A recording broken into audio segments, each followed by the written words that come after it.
मना सर्वथा मिथ्य मांडू नको रे.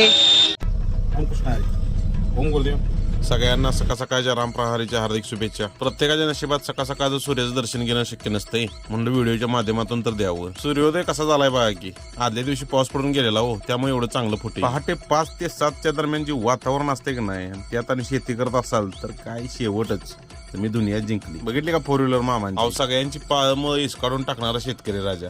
पण काय झालंय, एकामेकाच्या बांधालाच आपण गेलेला खपत नाही. कशी एकी होयाची चालाय. शेजाऱ्यानं कष्टानं पीक आणलेलं असतंय, त्याचं चांगलं दिसायला लागलं की आपल्या डोळ्यात रुततं, पण त्याचं कष्ट त्याचं त्याला माहित. बोलल तेवढं कमीच आहे. आपण आपलं कामावर फोकस करूया. कसा दिसतोय ट्रक? राष्ट्रीय महामार्गावर एल लिहिलेली गाडी, स्पीड लिमिट किती असते ती अलाउड आहे का, कोणतरी सांगशील का? ज्यांना पुरेपूर माहिती असेल त्यांनी टाका कमेंट मध्ये, बाकीच्यांना तर कळू दे. सगळ्या क्षेत्रात एवढा केसवाना प्रकार झाला आहे की उद्या उठून ह्यांचा दिवस येणार आहे. युवा नेते काय चाललंय? माफ करा, मी कुणाला उद्देशून बोललेलं नाही ना, आणि